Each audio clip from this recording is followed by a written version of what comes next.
Wow, we did it for a third time, or a fourth time, depending on how you look at the 8 special episodes.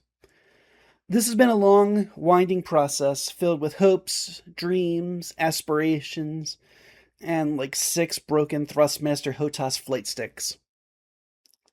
We set sail on this project in 2022. We only vaguely knew what we were doing. No one ever produced a YouTube show before. We just thought, let's just add some voice acting, green screening, and video game footage together and hope it kind of works out. I would say most of our jokes landed. It was the very personification of we didn't do this because it was easy, we did it because we thought it would be easy. I need to thank everyone who's worked on the show over the years, in one way or another. But as the show's grown, there's a lot of people to mention. So please bear with me as I thank everyone. First, I'd like to thank our volunteers, the guys who didn't get paid for their work. The ones who entrusted me with their time and energy, and frustrations over repeatedly breaking Thrustmaster HOTAS flight sticks. These folks are the ones that made the flying and acting possible. I tried to give everyone as much agency over their characters as I could, often rewriting lines during the recording session to make the characters fall in line with the actor's vision. Take notes, Mark Hamill, on how an actor is supposed to work. Marsh Hall and Zero X7. They were reserve pilots early on, but unable to maintain flying due to real-life factors, or in Marsh's case, a PC that simply hated Ace Combat 7 mods. But we thank them both for their service. Aurelius and Serena.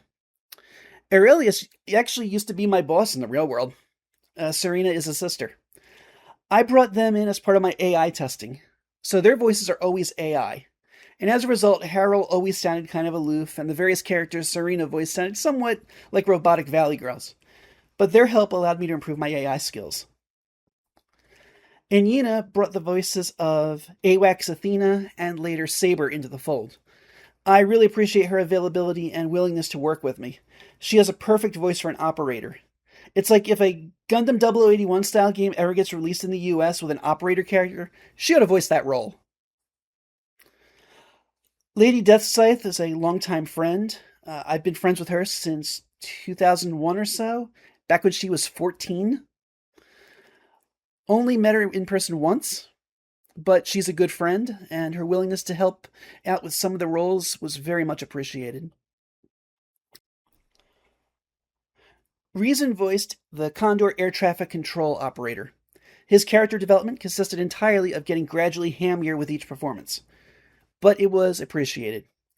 An Ace Combat veteran himself, he was unable to fly due to real life issues, but we are forever grateful for his contributions as a voice actor.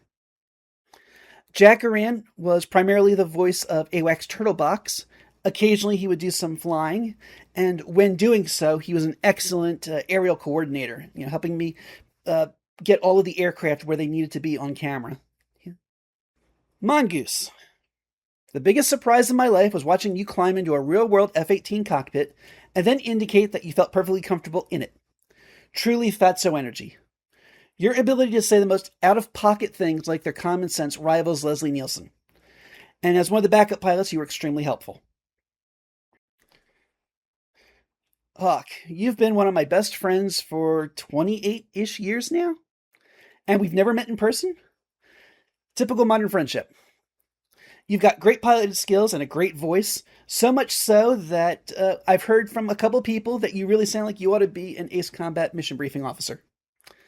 And making Noriko a pilot was a great idea, and you implemented that very well to boot. Ajax, you managed to bring earnestness to Snake, making her come alive. You added input where you felt it was appropriate, and despite the fact you don't really want to be an actress, you did amazing. This show wouldn't be what it is without your contributions. Matt ZX, a breath of fresh air. A huge breath of fresh air. You came out of nowhere in Season 2 and proved your worth right from the beginning. You can fly, you can voice act characters, you've had a keen eye for errors in my videos, making editing easier for me, and you've been an all-around joy to work with. Nello Rosso, my right-hand man, the guy who made all this happen.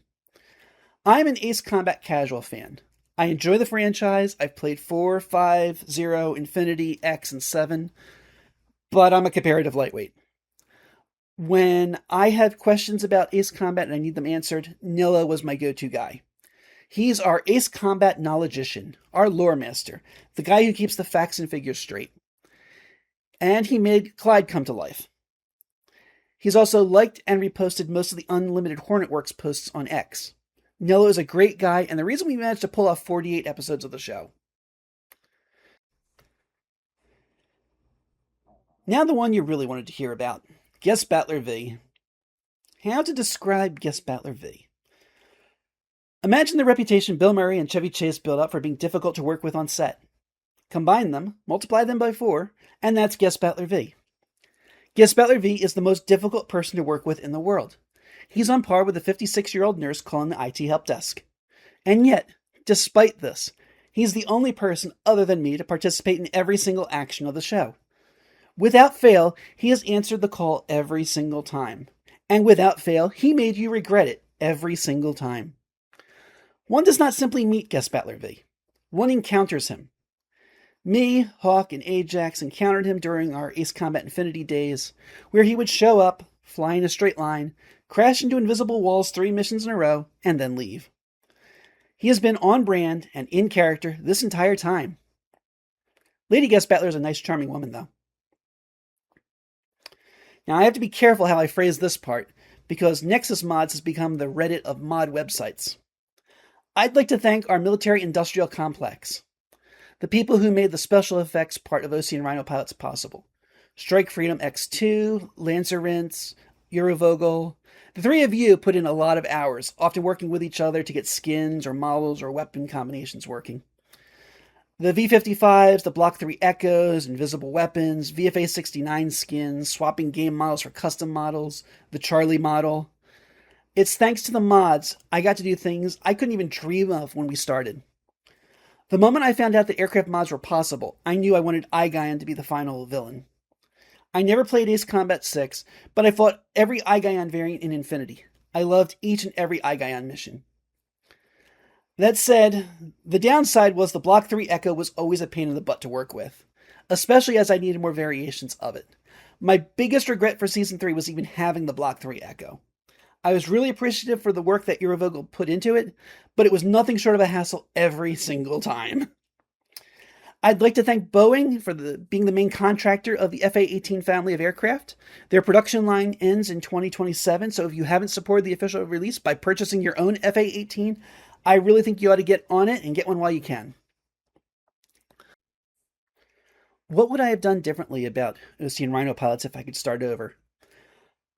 I would have gotten involved with AI a lot sooner and relied entirely on AI people.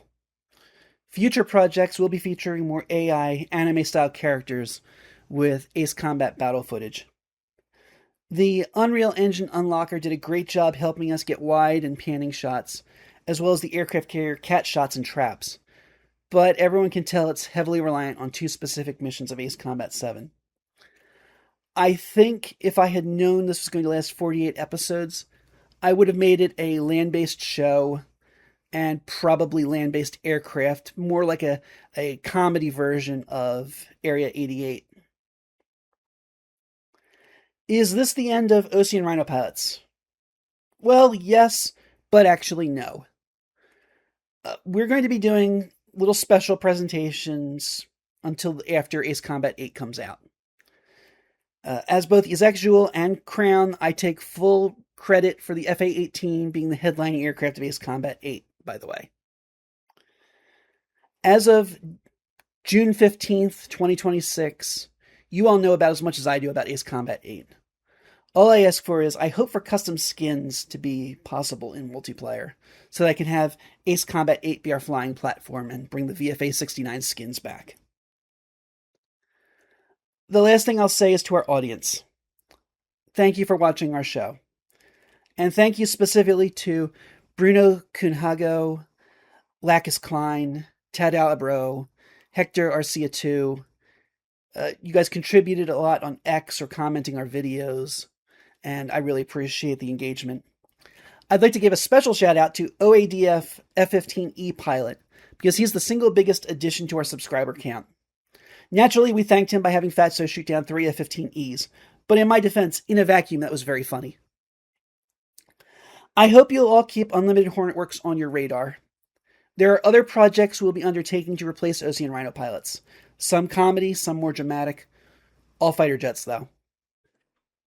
My friends, team, oomfies, viewers, this isn't the end of Unlimited Hornet Works. We're going to take a break, rest, relax, think about what we're going to do next. This isn't goodbye. This is see you later.